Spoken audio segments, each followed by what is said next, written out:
Good day, viewers. I hope you are doing well wherever you are watching this video from. Welcome to my YouTube channel. As you can see, I want us to look at functions. Okay, this is the question that came in mathematics paper 2. Okay, so the question reads: the function g and f are defined as g function of x is equal to this x minus 1 over 2, and the function of f of x is equal to 3x minus 5. Find a g inverse of x. Question B, find x if the function of x is equal to the function of gx. Alright. C, find g inverse function of x. So this last one, it's a composite function. So let's see how we can answer these questions. Alright, so we are starting with question A right here. They want you to find the g inverse of x. So how do you find the inverse of a function? Okay, so first thing, write the function of gx. Okay, the function of gx that you have is equal to x minus 1 over 2. Upon writing this, how do you find the g inverse of what? X. So what you are going to do is, you are going to introduce another variable. Okay, in this case we can introduce a variable, for example y equal to x minus 1 over 2. So after introducing this variable, now you can see the function that we have this side, x minus 1 over 2. It's a fraction, and this is not a fraction. Okay, so you have to divide this by 1 so that you cross multiply. Okay, why are we cross multiplying? You want to make this x the subject of what? The formula. Alright, so once we cross multiply, you say y times 2 is going to give us 2y equal to 1 multiplied by x minus 1. We are going to get the same, x minus 1. But if there was a number here greater than 1, I would have multiplied this number by x, again that number by 1. Alright, so from here, what are we going to do? Remember what I've said. You want to make x the subject of what? The formula. So it means this negative 1 right here will come to where 2y is, so that x can remain around that side.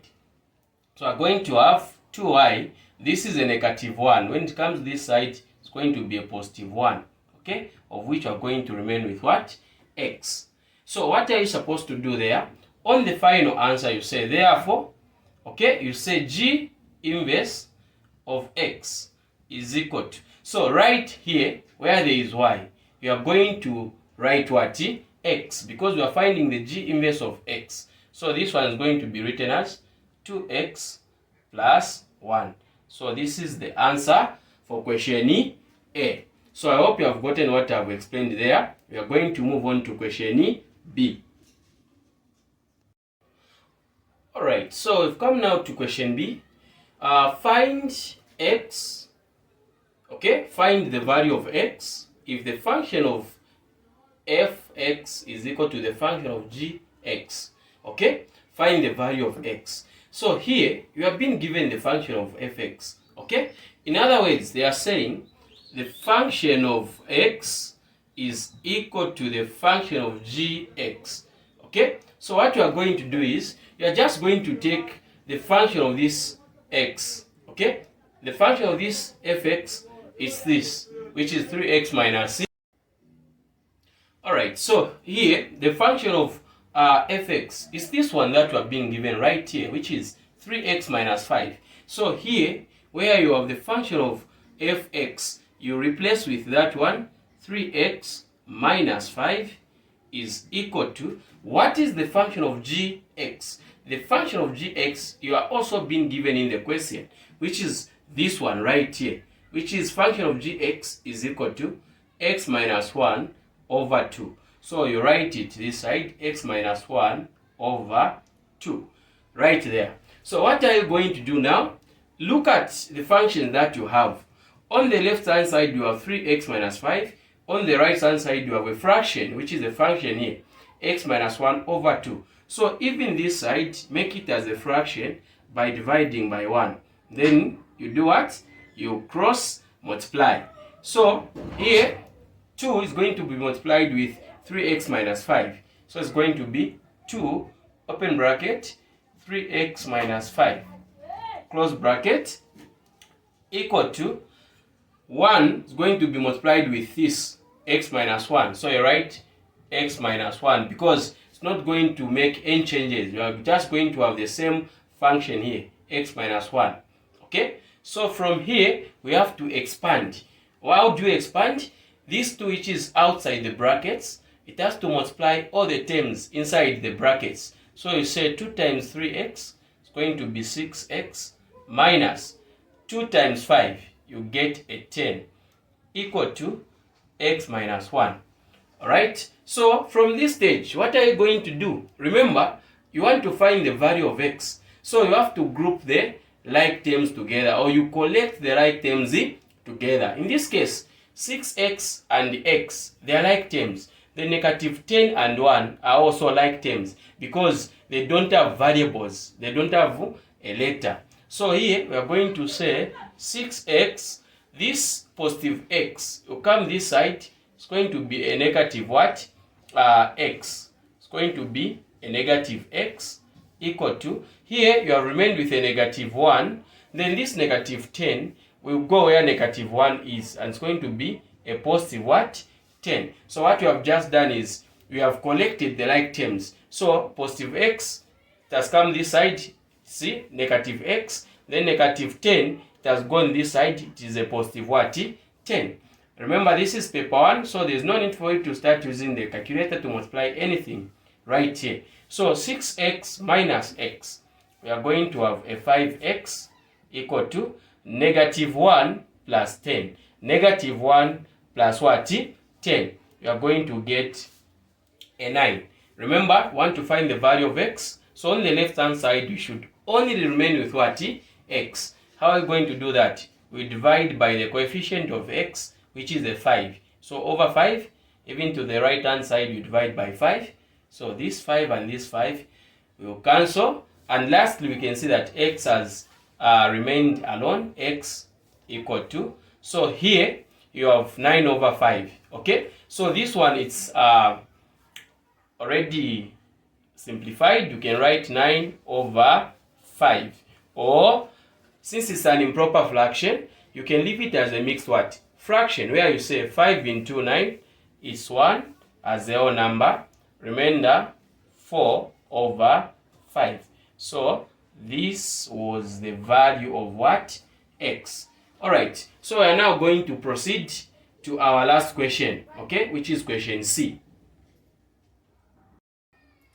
Alright, so we have now come to the last question, which is C.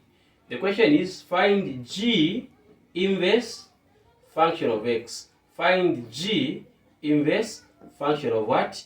X. So here, G inverse, we have our G inverse. If you remember, it was the first question. So what was your G inverse of x? Your G inverse of x was what? 2x plus 1. If you remember, this is what you found, the G inverse of x.